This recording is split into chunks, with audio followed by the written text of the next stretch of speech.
Fantastic. Well, first off, I'll say massive congratulations. Thanks, Which man. I'm sure you're, I don't know, are you bored of hearing that yet? Or yeah? Anybody who's bored of hearing congratulations is a fool. I'm glad to hear that. Thank you. Yeah, I mean, it's a wonderful show. I mean, are you kind of used to are you into the whirlwind of now you're doing series 1, series 2, series 3, you're still in the kind of whirlwind of... Yeah, man. I mean, I'm really glad that we got a season 3. You know, you never really know how people are going to take it. You never really know. I never want to be so presumptuous to believe like, yeah, we're going to come back. But I'm glad that people want to see us again. So I'm glad to step up to the plate. There's a weird stat I saw the other day that was like there's like 2% of shows that actually get a pilot, let alone going to series 1, series 2, series 3. So to get to 3 and have it embraced by so many people in so many different parts of the world, I mean, that must be so... Yeah, amazing. It's gratifying, man. It means that people are recognizing the work you're doing and that they want more. So, you want to be able to provide that. Let me take you back to the beginning, Okay. when you first kind of, I don't know if you auditioned or anything, but what was it about the first script that you read and the character of Alfred and Paper Boi that kind of drew you in and thought, this is someone I would love to play? He was somebody that I could relate to, man. He was somebody that I actually was wanting to see on television myself. Like there were so many shows out there that, were entertaining, but I didn't feel like they represented people that I knew or stories that I kind of like wanted to hear about. And so when I read the first script of it, I was like, oh yeah, this dude, like I have to play this dude, because I felt like there were so many parts of him that were within me and reflected a lot of people that I knew. I went to college in Atlanta and I spent a good portion of my formative years there. And accumulated a lot of friends that reminded me of Alfred and Darius and Ern. And I wanted to make sure that I brought stories like that to the forefront, that they could see themselves reflected. And it's really nice to be able to do something like that does that. Atlanta provided that. I knew Donald was going to be a talent when I saw him in Community, and he was like one of the best, probably the best thing in it, him and Abed and stuff together, which is fantastic. And obviously he's gone to other things, and obviously does the Childish Gambino side of things. I mean, when you met him, how did you find it when you first met him? Was he someone that, I can imagine he was so... Well, when I auditioned for it, it was a chemistry read, so he was right in the room with me, and I remember going in with my idea of how I thought Alfred was going to look first. I wanted to make sure he was somebody that was very much about the personality and not so much about the flashiness of who he was. So the costume that you see me wearing in the first and second episode with the black polo and the chain and the camouflage camouflage shorts, that's what I wore into the audition. And we were just sitting there just like vibing off of each other, ad-libbing off of each other, joking with each other, because it was really about that relationship between the cousins. It was about that kind of informality of like how we talk to each other and then, how we rib each other. And it just continued to flow throughout the season, because it's really about that. It's about that familial structure with each other. We are cousins and we've been in each other's lives forever. And what happens when one of them goes away and you come back to this world that you don't really know, and then you come back and your cousin is now this phenomenon that, is blowing up and you didn't know anything about it, but you want to get in on the ground floor. Like that is exactly what happens in the season. Like he comes in and he's just like, oh, you're a rapper, like let me manage you. And I'm like, that's not really what I want to do. And I'm glad you got to leave and go and pursue what it is that you wanted to pursue, but I had to survive here. So it's very interesting to watch how our relationships have grown throughout the course of 2 seasons and also like kind of like drifted apart. I think that the first season was mostly about us trying to come together and figure out how we as a unit work. And then with the second season, now that we're working together, how we have to kind of mend what our family unit is and how that works. So, Robin's season this season is very much more about the relationships and like just the hard truths that come along with that when fame gets involved and when notoriety gets involved. And, it's not an easy process, man. It's not something easy to show. Or, there's no way to dictate it. There's no way to like really figure out how to navigate that kind of territory. It's new terrain for all of us.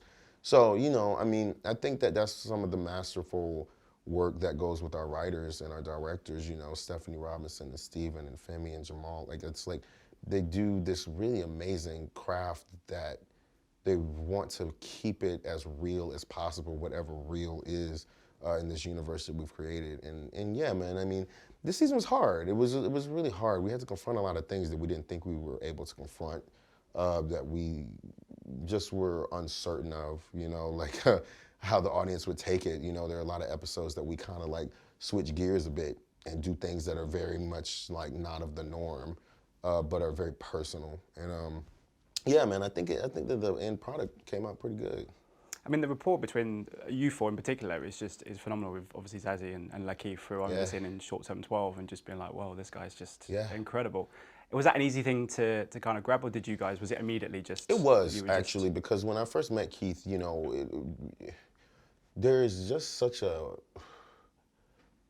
undeniable wonder about Keith and how he moves through life. You know what I mean? Like, those things that you see Darius do are literally the choices that he makes, like, you know, him playing a game of chess with himself, you know what I mean? Like, you know, just him sitting on top of a car, you know, eating sunflower seeds, like, that's just like Keith. And the relationship that he and I formed with each other was very much like that off screen. You know, like, there's a protection that I have for him, and unlike anything in the world, because, you know, he is just such an open soul, man. He is just such a person of wonder, and when, you know, one minute you can be talking to him and then you blink and he's somewhere else, like, just, you know, doing his thing. And you want to protect that, and I feel like it's completely vice versa. Like, I feel like he does the same thing for me, man. He really does hold me up, and, you know, it's a gift to be able to do that and interpret that within a show and on screen and bring it to everybody. Absolutely. As Zazie, she's just, I mean, like, she's one of the best actresses I've ever seen in my life.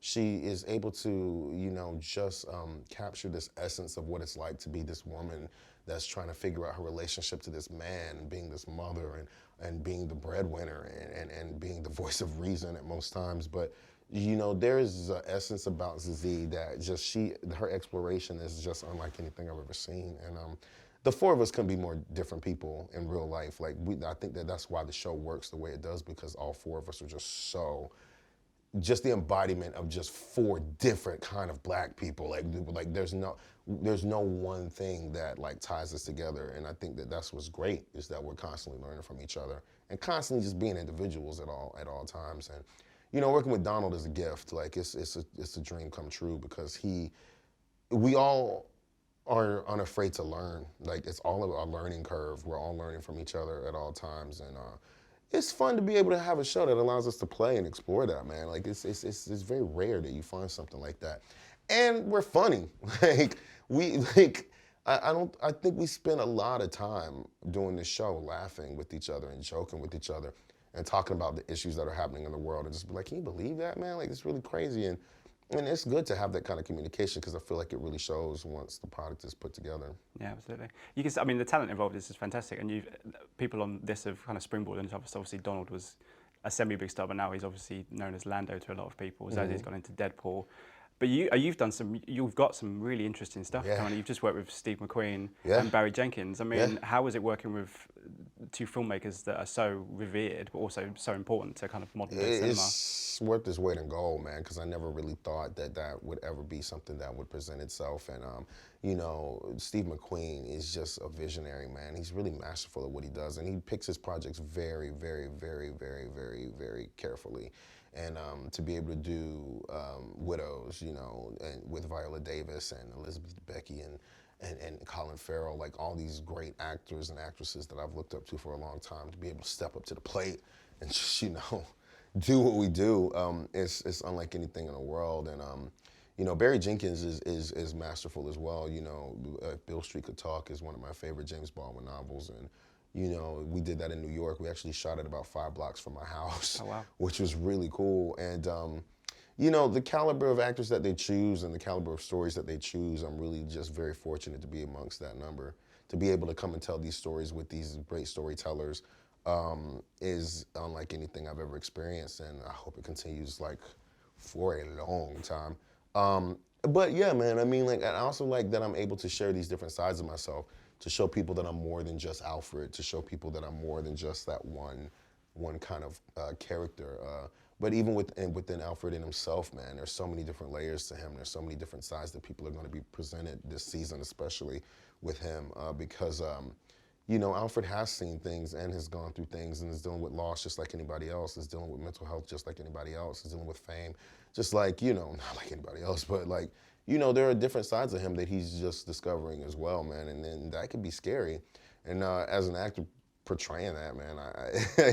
At times I kind of got to pinch myself and be like, this isn't really like, this can't really be happening. Like, this can't be going on. But you just go for the ride, man. It's a ride of a lifetime to be able to play him and to be amongst these guys and do what we do, because it means that people care and people want these stories and people really want to like go along on the ride with us. So we're just gonna hitch your wagon to us and just take you along, man.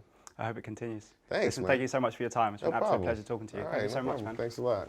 Ladies and gentlemen, you're watching Hey You Guys!